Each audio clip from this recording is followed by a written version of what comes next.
नमस्कार। पारुल के पन्नों में आप सबका स्वागत है। आज हम बात करेंगे 15 दिसंबर 2024 जो पेपर हुआ है मध्य प्रदेश सेट का, उसके बारे में और देखेंगे कि इसका पेपर कैसे आया था। चलिए सॉल्व करते हैं पेपर, है ना, और देखते हैं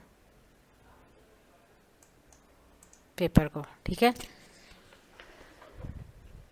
तो पहला क्वेश्चन है, समाक्षर लूप का उदाहरण कौन सा है।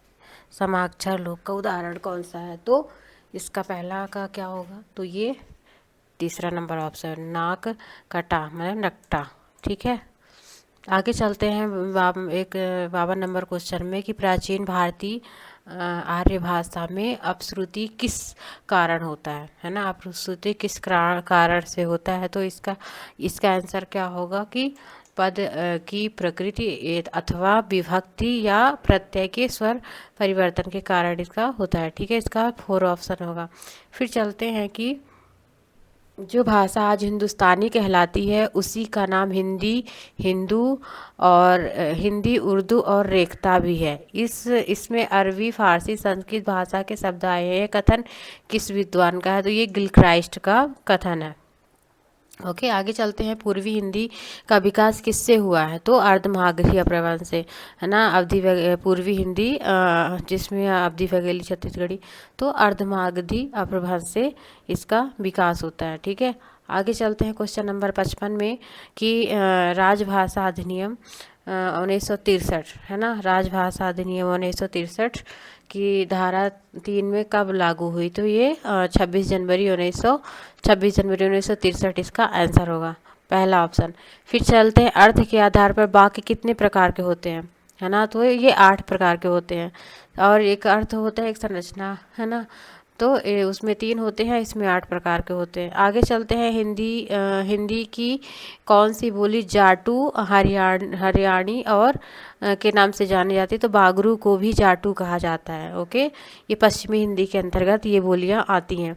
आगे चलते हैं, वर्तमान देवनागरी लिपि किस लिपि का परिवर्तित रूप है। वर्तमान देवनागरी लिपि जो है ये किस लिपि का परिवर्तित रूप है, तो ये ब्राह्मी लिपि, है ना। ब्राह्मी लिपि के बाद ही देवनागरी लिपि का आगमन होता है। फिर चलते हैं धातुओं को, 59 नंबर क्वेश्चन में, धातुओं को छोड़कर शेष शब्दों के आगे प्रत्यय लगाने से निर्मित होने वाले शब्दों को क्या कहते हैं, है ना। धातुओं को आगे प्रत्यय लगाने वाले निर्मित शब्दों के आगे इसको क्या कहते हैं, तो इसको तद्धित प्रत्यय कहते हैं। ओके, आगे चलते हैं, करण कारण का उदाहरण क्या है ना।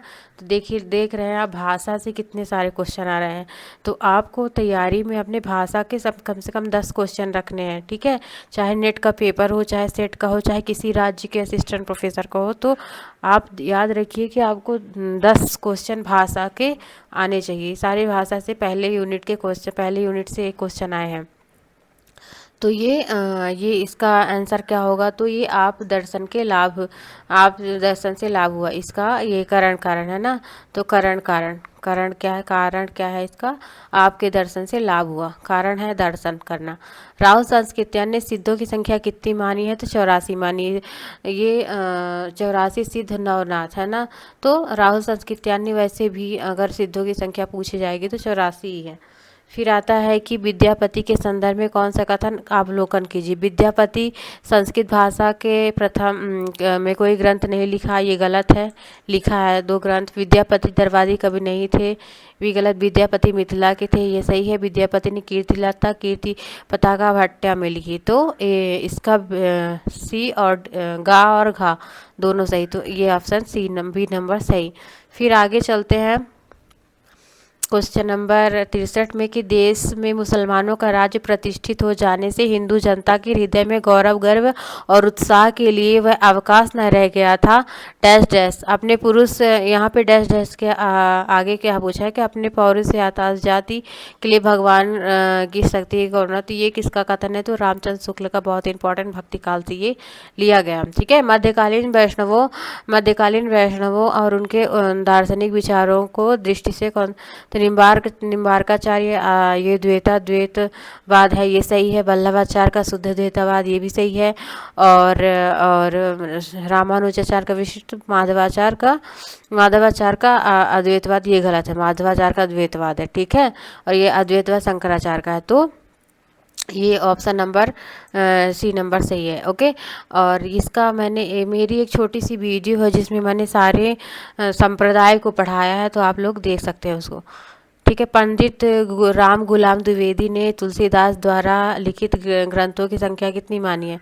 तो राम गुलाम और ये रामचंद्र शुक्ल ने 12, मतलब तुलसीदास की 12 ग्रंथों को प्रमाणित माना जाता है। तो राम गुलाम और रामचंद्र शुक्ल दोनों ही 12 मानते हैं, ठीक है। ने ही महाम ब्रजभाषा प्रवीण और सुंदर तानी के भेद को जानो, योग वियोग की रीति में कोविद भावना वेद स्वरूप को ठानो। ये पंक्ति किसकी है? तो ये पंक्ति जो है, तो ये घनानंदी की पंक्ति है, ठीक है। 66 का तीसरा option C number. Harishchandra magazine कहाँ से प्रकाशित हुई? हरिश्चंद्र है ना, तो हरिश्चंद्र की मैगजीन ये बनारस से, भारतेंदु हरिश्चंद्र बनारस से, ठीक है।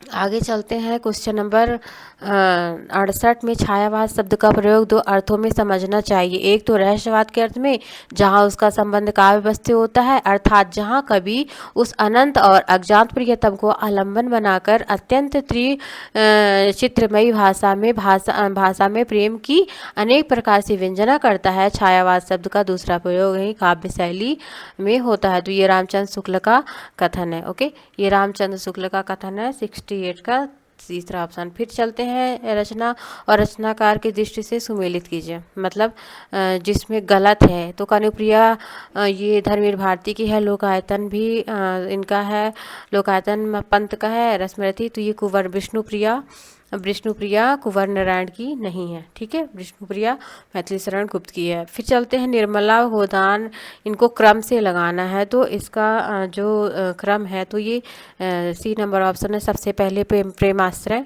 है ना, प्रेम, फिर निर्मला के बाद गवन 31, गोदान 36, ठीक है। निर्मला 26, सबसे पहले प्रेमाश्रय। तो आपको प्रेमचंद्र, जैनेन्द्र और यशपाल, इन सब के उपन्यासों को एकदम रट लेना चाहिए, क्रम से तो पूछते ही है हर बार। आचार्य बस इस पेपर से हमें ये देखना है कि हमें आगे आने वाले पेपरों में, आगे असिस्टेंट प्रोफेसर का पेपर आने वाला है मध्य प्रदेश, है ना। तो उसके लिए हमें ये सब पढ़ना है, इससे ये भी हम देख सकते हैं, क्योंकि ये सेट का पेपर है, तो नेट का भी पेपर, सॉरी असिस्टेंट प्रोफेसर का पेपर इसी तरह आएगा, मतलब थोड़ा हाई आएगा। आचार्य मम्मट ने काव्य के कितने प्रयोजन निर्दिष्ट किए हैं ना? तो 6 प्रयोजन। मम्मट के 6 प्रयोजन है। रस सिद्धांत के भरत परिवर्ती आचार्य किसका नाम कालानुक्रम से दिया गया, मतलब इनका चारों का क्रम से लगाना है, ठीक है। तो पहले आते हैं भट्टलोलट का उत्पत्तिवाद, फिर आते हैं शंकुक का अनुभूतिवाद, फिर भट्टनायक का अनुमितिवाद है, अभिनव गुप्त का अभिव्यक्तिवाद। तो पहले बी होगा। तो यहाँ पे क्या आता है? सर्वप्रथम, सबसे पहले पूछा है, तो सबसे पहले भट्टलोलट, शंकुक, भट्टनायक, अभिनवगुप्त। ओके, तो सबसे पहले भट्टलोलट। फिर आते हैं भारतीय रस सिद्धांत की तुलना में डॉक्टर रिचर्ड का भाव प्रेरणा सिद्धांत अधिक व्यवहारिक मनोवैज्ञानिक है। यह कथन किसका है? तो ये कथन नागेंद्र जी का है। ओके, आगे चलते हैं। चिर जीवो जोर जुरै क्यों न स्नेह गंभीर को घट के वृषभानुजा के हलधर के वीर। इस पंक्ति में कौन सी शब्द शक्ति है? इसका पंक्ति में कौन सी शब्द शक्ति पूछा है? तो इसमें व्यंजना शब्द शक्ति है। दुल्हन गावो मंगलाचार, हमरे घर आए राजा राम भरतार। उपयुक्त पंक्तियों में दुल्हन और भरतार शब्द क्रम से किसके प्रतीक है? आत्मा और परमात्मा के।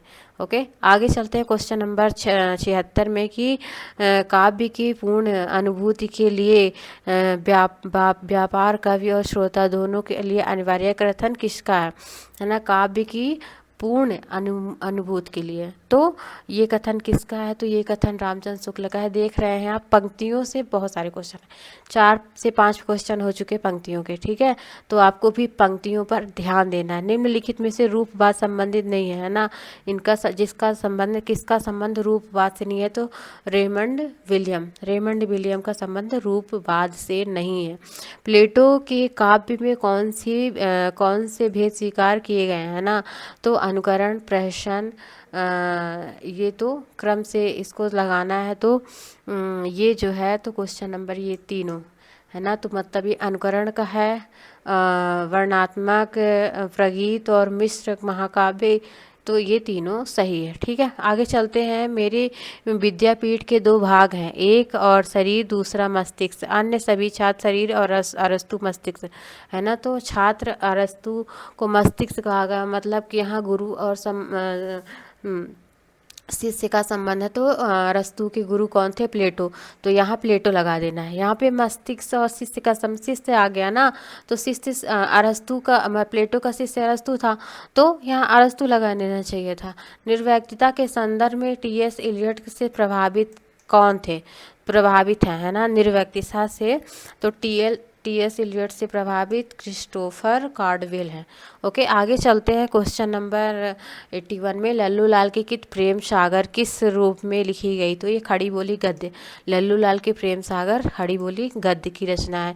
हिंदी साहित्य का आधा इतिहास सुमन राजे का है। ओके, हिंदी साहित्य का, तो आपको सारे इतिहासकारों का नाम रटा रहना चाहिए। रामचंद्र शुक्ल ने हिंदी के किन गद्यकारों को अंग्रेजी गद्य के एडिशन और स्टील कहा है? तो प्रताप नारायण और बालकृष्ण भट्ट, ठीक है, स्टील और एडिशन 83। फिर चलते हैं। हिंदी नए चाल में ढली, मैंने पेपर सॉल्व कराया था नाटक का, ये यही क्वेश्चन मैंने, तो यही आ गया 1873, ठीक है। कब इसका काल चक्र? तो 1873, इसकी पुस्तक 1873, इसका बी नंबर ऑप्शन सही है। आगे चलते हैं। मनोविश्लेषणवाद से संबंधित नहीं है, नहीं पूछा है ना। तो फ्रायड का संबंध मनोविश्लेषणवाद से, मनोविश्लेषणवाद की शुरुआत फ्रायड से होती है, और फ्रायड के जो शिष्य हैं यूंग और एडलर हैं, ठीक है। तो ये कार्डवेल का संबंध मनोविश्लेषणवाद से नहीं है, तो ऑप्शन नंबर 3 हो जाएगा, क्योंकि फ्रायड का मनोविश्लेषणवाद है ना, मनोविश्लेषणवाद जैनेंद्र फ्रायड से प्रभावित थे। उसके बाद ये यूंग और एडलर, ये दोनों शिष्य हैं फ्रायड के। ओके, आगे चलते हैं। क्वेश्चन नंबर 86 में 86 का है कि दलित साहित्य का सौंदर्य शास्त्र के लेखक कौन है? तो ओम प्रकाश वाल्मीकि, ठीक है, ओम प्रकाश वाल्मीकि जो है दलित साहित्य के। फिर भारत माता धरती माता किस विचार के संस्कृत लेखकों का संग्रह है? तो ये क्वेश्चन किसका है? तो राम मनोहर लोहिया का कथन है, ठीक है। किसका संबंध मूक नायक से पत्रिका से है ना? तो भीमराव अम्बेडकर ने मूक नायक, बहिष्कृत भारत, समता जनता, इनकी 4 पत्रिकाएं हैं, मूक नायक, बहिष्कृत भारत, समता जनता, ठीक है। तो ये मूक नायक इनकी पत्रिका है। फिर आगे चलते हैं। निम्नलिखित में से विचार कीजिए। और अस्तित्ववाद किसका है? यानी अस्तित्ववाद से संबंध पूछा है, तो ये है कीकेगार्ड का अस्तित्ववाद। निम्नलिखित में से भुजंगभूषण भट्टाचार्य छद्म नाम से कवियों की उर्मिला विषयक उदासीनता का लेख किसने लिखा है? तो महावीर प्रसाद द्विवेदी ने। ओके, 19। उसके बाद चलते हैं 91 क्वेश्चन में। कामायनी का सर्ग का विवाह करिए, तो इसमें कौन सा आता है कि इसमें काम वासना लज्जा, दूसरा ऑप्शन। तो आपको कामायनी के सारे सर्गों को याद होना चाहिए, ठीक है। मैं नीर भरी दुख की बदली, ये महादेवी प्रसाद, मतलब जो महादेवी वर्मा है उनकी पंक्ति है। इसका काव्य संग्रह, किस काव्य संग्रह में संकलित है? तो सांध्य गीत में। फिर चलते हैं भवानी प्रसाद मिश्र की पंक्तियों को उल्लेखित कीजिए। तो ये थोड़ा क्वेश्चन टफ है, क्योंकि ये अगर भवानी प्रसाद जी की जो गीत फरोश से पंक्ति लिखी गई है, ठीक है। गीत फरोश कविता जो मध्य प्रदेश मध्य प्रदेश सेट में भी है, मध्य प्रदेश असिस्टेंट प्रोफेसर के सिलेबस में भी लगी हुई थी। मतलब तो इसको क्रम से पूछा है, तो आपको कविताओं को अच्छे से पढ़ना है। तो सबसे पहले कौन सी आती है, तो सबसे पहले इसमें ये सी नंबर ऑप्शन होगा, है ना। इसमें यह गीत पिया को पास बुलाता है, यह गीत पिया को पास बुलाता है, एक, है ना। पहले पिया को पास बुलाता है, फिर गीत पहाड़ी में चढ़ जाता है, फिर गीत पहाड़ी में, यही गीत पहाड़ी में चढ़ जाता है, फिर यह गीत मसान की भूख जगाता है। पहले पिया को बुलाता है पहाड़ी में, फिर मसान की भूख जगाता है, और फिर यह सोच समझकर मर जाने का गीत है। ठीक है, तो ये ऑप्शन नंबर सी, है ना। तो ये क्रम से सारे गीतों को, अगर आप कविता पढ़ रहे हैं, कहानी पढ़ रहे हैं, नाटक पढ़ रहे हैं, जितने भी गीत हैं, है ना, तो आप क्रम से उसको लिखिए, सारे गीतों को क्रम से, क्योंकि क्वेश्चन आजकल बहुत ही अंदर से आ रहे हैं। निम्नलिखित में से कृतियों का मुसद्दते हाली नाम से प्रकाशित हुआ, तो मुसद्दते हाली 1904 का, तो कौन सा होगा, 1904 का क्या होगा, तो ये भारत भारती। ठीक है, भारत भारती को मुसद्दते आली। फिर आगे चलते हैं, उर्वशी काव्यकृत के संबंध अंक में प्रारंभ में पर्वत का उल्लेख किया है ना।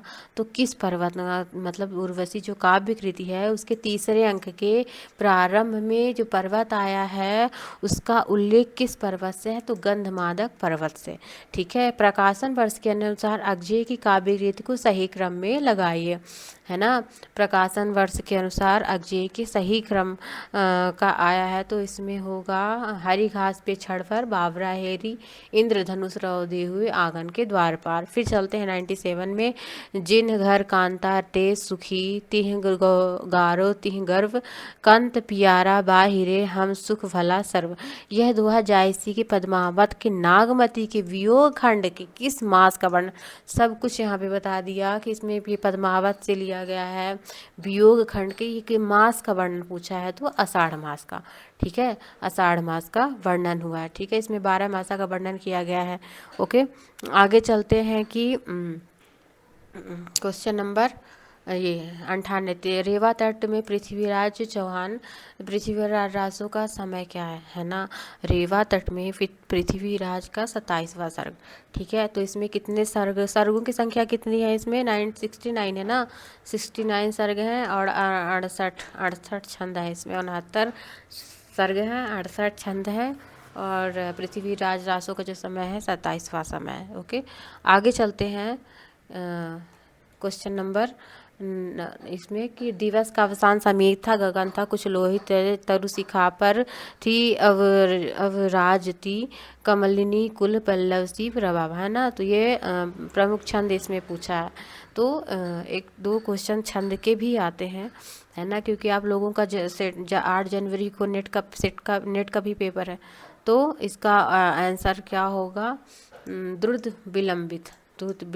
ठीक है, नीर स्नेह को लाय कलंक निसार हवै कायर त्यागत प्राणय, है ना। तो ये इसके रचयिता कौन है, तो इसके रचयिता कौन है, घनानंद।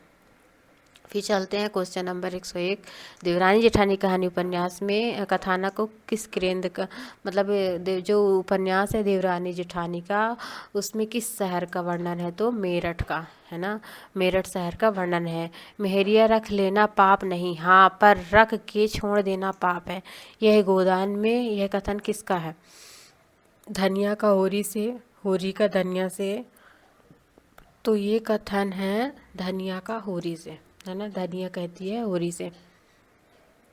क्वेश्चन फिर आते हैं, दो आज़ाद देशों की हिंदुस्तान और पाकिस्तान की ईमानदारी को, इंसानियत को बस 2 डग में नाप लिया मैला। तो 2 डग आ गया, है ना, 2 डग में नाप लिया, तो ये बामन भगवान थे ना, जो तीन पैर चल के पूरी पृथ्वी आकाश पाताल अपने नाप के लिए, तो ऐसे याद करिए 2 डग बामन, है ना, बामन अवतार। तो ये मैला आंचल से लिया गया है। फिर आगे चलते हैं कि इनमें से फूल भी हैं, सूल भी हैं, गुलाब भी है, कीचड़ भी है, चंदन भी है, कुरूप भी है, किस उपन्यास का है? तो मैला आंचल से। ये मैला आंचल की भूमिका से प्रश्न हुआ है। ठीक है, पुरुष और स्त्री को शक्ति समझकर ही पूर्ण हो सकता है, पर स्त्री को शक्ति समझकर अधूरी रह जाती है। ये बाण भट्ट की आत्मकथा से ये महामाया का कथन है। ठीक है, आगे चलते हैं कि निसंदेह मित्रता ऐसी चीज है जो लोग प्रीति का सुख नहीं जानते, वे किसी भी तरह रंग इसका भेद नहीं समझ सकते। परीक्षा गुरु उपन्यास में ये कथन किसका है? तो ये कथन लाला ब्रजकिशोर का है।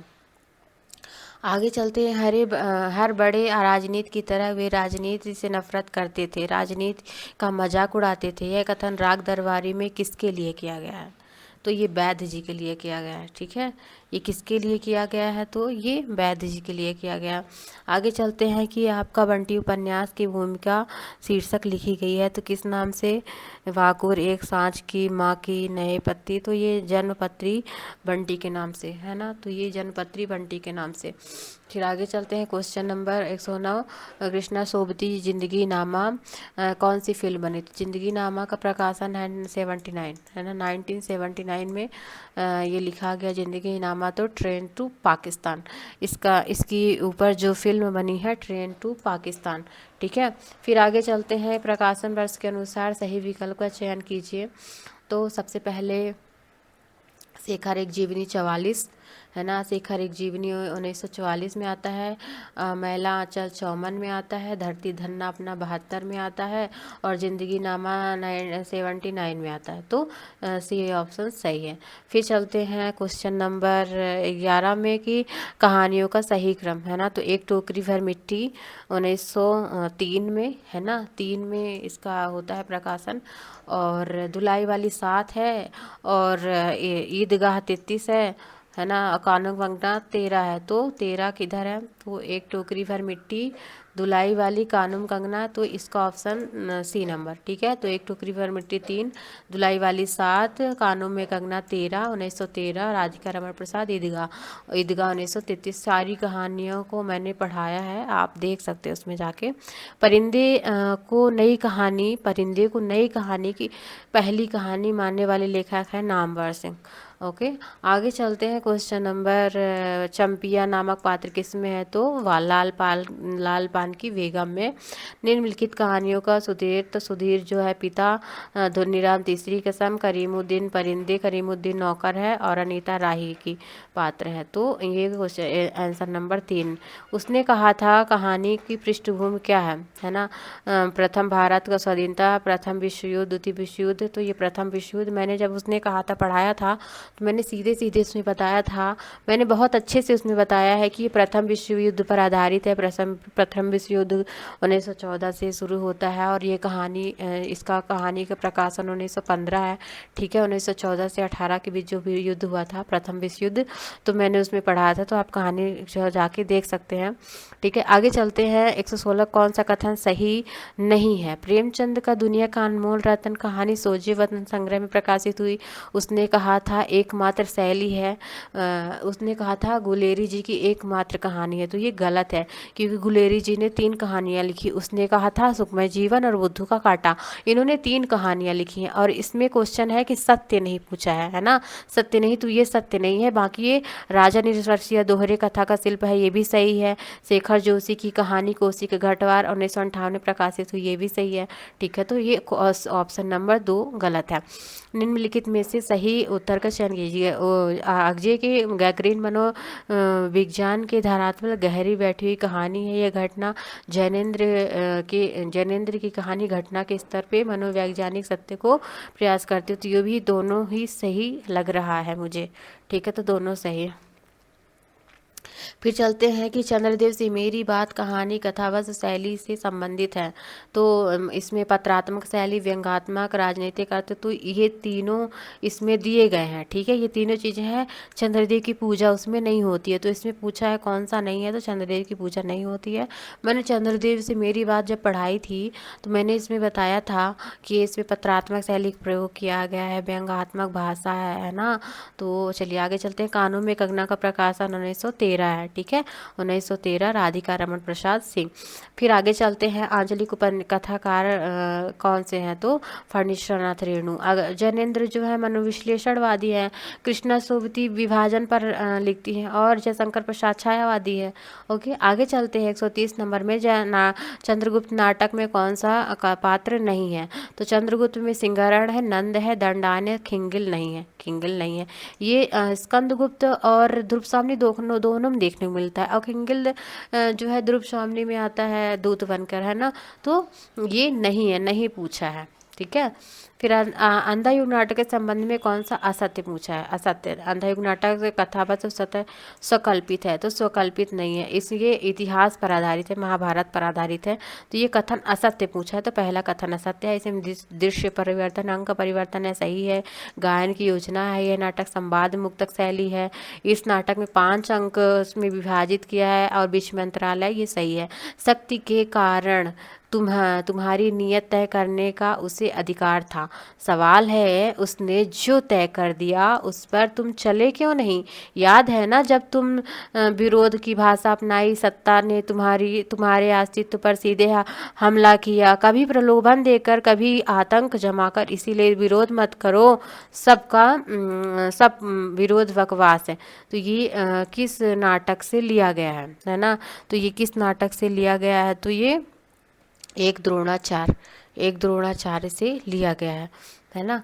आगे चलते हैं। आषाढ़ का एक दिन नाटक का संबंध किससे है, तो यथार्थवादी नाटक है, आंतरिक। तो इसमें क्या असत्य पूछा है, इसमें असत्य बताना है। ठीक है, तो ये नाटक 4 अंकों में विभाजित है, ये गलत है। इस नाटक में 3 अंक हैं। ठीक है, इस नाटक में 3 अंक है। विषय वस्तु कालिदास का है, कालिदास के ऊपर लिखा गया नाटक है, बिंबों का प्रभाव है, ये सब सही है। फिर आगे चलते हैं। जय जय कलयुग राज की जय, महामोह महाराज की, अटल छत्र सिर फिरत थाप, जग मानत जाके काज की, कलह अविधा मूढ़। तो ये किस भारत दुर्दशा के किस से लिया गया है, राग धनाश्री, राग टोडी राग। तो ये राग काफ़ी से लिया गया है। ठीक है, आगे चलते हैं। अंजो दीदी नाटक में पति पत्नी का संबंध का है, तो इंद्र नारायण और इंद्र नारायण और अंजलि दोनों पति पत्नी हैं। श्रीपति अंजलि का भाई है, अनिमा उसकी सहेली है, इंद्र नारायण भाई है। ठीक है, आगे चलते हैं। प्रजाहाति यदा कामनम सर्वदा प्रजहात यदा कामनम सर्वदा पार्थ मनोगता गतान आत्मनेवः आत्मनो तुष्ट स्थिर प्रज्ञा ततोच्यते, दुखेषु अनुद्विग्न मनः, सुखेषु विगतस्पृहः, वीतराग भयं क्रोधः, स्थिरं धीरः मुनिच्यते। यह उपयुक्त किस पात्र के द्वारा कहा गया है ना। तो ये दा साहब के द्वारा कहा जाता है। मैंने जब पेपर देखा तो फिर मैं देखी, क्योंकि इसमें किसी नाटक का नाम नहीं लिखा था, सिर्फ नाटक के पात्रों का नाम लिखा था। जैसे भारत दुर्दशा से भारत दुर्दैव का नाम लिखा है, दा साहब महाभोज से दा साहब का नाम। तो ठीक है, फिर मैंने चारों को देखा पढ़ा, फिर मुझे दा साहब मिले। ठीक है, तो ये क्लियर है कि ये दा साहब का है, दा साहब से सीधे सीधे मुझे ये कथन मिला है। ठीक है, इसमें कोई भी वो नहीं है। हम कुछ सुनना नहीं चाहते हैं, अपना फैसला हमने बता दिया। यदि यह नहीं हुआ तो खैर नहीं, हम देवी से प्यार करते। तो ये किस नाटक से लिया गया है, तो ये बकरी नाटक का कथन है। तो दूसरे अंक के पहले दृश्य है ना, दूसरे अंक के पहले दृश्य का ये कथन है। फिर आगे चलते हैं। 19 हाँ।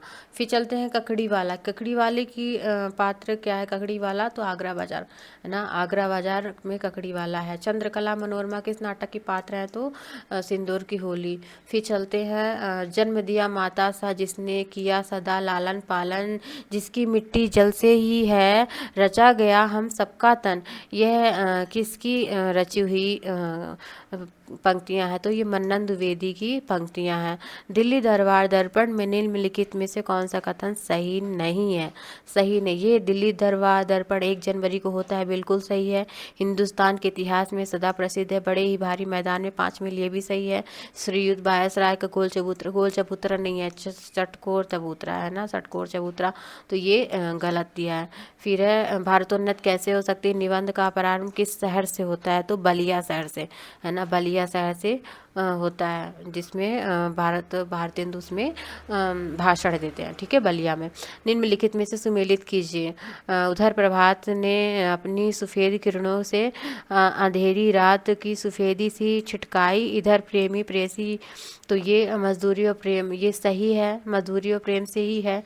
इसमें पूछा है, सुमेलित नहीं है, नहीं पूछा है, ठीक है। तो भविष्य का ज्ञान अत्यंत अद्भुत और रहस्यमय है, जिसके कारण प्राणी आने वाली विपत्ति से कुछ भी भावना ना करके अपनी दशा, तो इसका जो 134 का ये भी सही है। विलासिता ये गलत है ना, ये गलत है, ये वाला उत्तर फाल्गुनी के आसपास का नहीं है। फिर है महीनों भर से बेबस मन उदास था, तो ये सही है। फिर चलते हैं, जैसे कई अंधों के आगे हाथी आवे और उसका नाम बतावे। बहुत इंपॉर्टेंट कथन है, कबीर दास की ये पंक्ति है, ठीक है, कबीर दास, ठीक है, ये कबीर दास की पंक्ति है। और ये किस तो ये शिव मूर्ति में, सीधे सीधे शिव मूर्ति में ये पंक्ति दी गई है, ठीक है। तो ये इसका ऑप्शन होगा शिव मूर्ति। मजदूरी और प्रेम सहित सरदार पूर्ण सिंह ने कितने निबंध है? तो इनके 6 निबंध है, 7वां भी है। और मध्य प्रदेश असिस्टेंट प्रोफेसर में 8 ऑप्शन आया था, ठीक है, तो 6 है। फिर आगे चलते हैं, उत्तर फाल्गुनी के आसपास का किस में? तो ये वर्षा ऋतु, मतलब जब उत्तर फाल्गुनी के आसपास निबंध का प्रारंभ होता है, तभी से पहली लाइन में लिखा है कि वर्षा ऋतु से सावन मन भावन, ऐसे ही पंक्ति है, ठीक है। तो मैंने उत्तर फाल्गुनी के आसपास पढ़ाया है, आप लोग देख सकते हैं। मेरे राम का मुकुट भीग रहा है निबंध में उल्लेख तुलसीदास ने किया है, तो कानन, है ना, कानन। फिर निम्नलिखित में से हजारी प्रसाद द्विवेदी द्वारा रचित नहीं है, तो इसका आंसर मुझे नहीं मिला है, ठीक है। तो आप गलत मैं नहीं बताऊंगी, मुझे पता ही नहीं है इसका आंसर, तो आप लोग देख लेना और कमेंट करके बताना कि इसमें क्या है ना। 140 का आंसर आप लोग कमेंट करना कि क्या है, तो मैं भी देख लूँगी, ठीक है। आगे चलते हैं, महादेव वर्मा द्वारा रेखा चित्र ठकुरी बाबा में, ठकुरी बाबा क्या है? तो रसिया हैं, विरहा गाते हैं, ठीक है, और लेखक भी हैं, वादक, तो नृत्य तो नाचते नहीं हैं, तो ठीक है। फिर आते हैं तुलसीराम की मुर्दहिया, प्रारंभ कहाँ से होता है? तो भूत और अंधविश्वासों से शुरू होता है। फिर आते हैं प्रेमचंद्र घर में किसकी रचना है? तो ये जीवनी है, शिवरानी देवी जो उनकी पत्नी है, उन्होंने लिखा था 1944 में, ठीक है। मन्नू भंडारी के पति का क्या नाम है? तो राजेंद्र यादव नाम है। विष्णु प्रभाकर का 12 में से यह जीवनी है, तो शरद चट्टोपाध्याय जी की जीवनी लिखी गई है, ओके। आगे चलते हैं, हरिवंश राय बच्चन क्या भूलूं क्या याद करूं का प्रकाशन 1969, ठीक है। तो आप इसको, हरिवंश राय बच्चन को आप इसलिए पढ़िए क्योंकि इनके चारों जो आत्मकथा जो 4 भागों में आई हैं, क्या भूलूं क्या याद करूं, बसेरे से दूर, 10 दीवार के चापान, नीर का निर्माण, है ना। तो इसको आप याद करें क्योंकि ये चारों का क्रम आया था असिस्टेंट प्रोफेसर में, तो ये क्वेश्चन इससे आएगा ही आएगा, तो इसको आप रट लीजिए। कृष्णचंद्र द्वारा हास्य व्यंग की कहानी है, तो जामुन का पेड़, ठीक है। भारत के सांस्कृतिक इतिहास को किसने 4 भागों में बांटा है? तो दिनकर जी ने, संस्कृत के 4 अध्यायों में, ठीक है। राहुल संस्कृत्यान मेरी तिब्बत यात्रा का समय क्या है? तो 1937। अरे यावर रहेगा याद किस विधा की रचना है? तो यात्रा विधा। तो कुछ क्वेश्चन इसमें सीधे सीधे सिलेबस से ही उठा के दिए गए हैं, है ना। तो जैसे ये सब सिलेबस से ही उठा के दिया गया, तो कुछ क्वेश्चन हैं जो 10-20 क्वेश्चन थोड़ा टफ हैं, जो नहीं समझ में आ रहा है। बाकी क्वेश्चन सरल था, पेपर सरल था, बहुत अच्छा पेपर था। तो धन्यवाद, लाइक शेयर और सब्सक्राइब कीजिए। और 140 का जो आंसर है आप मुझे आंसर बताएं। ठीक है, धन्यवाद।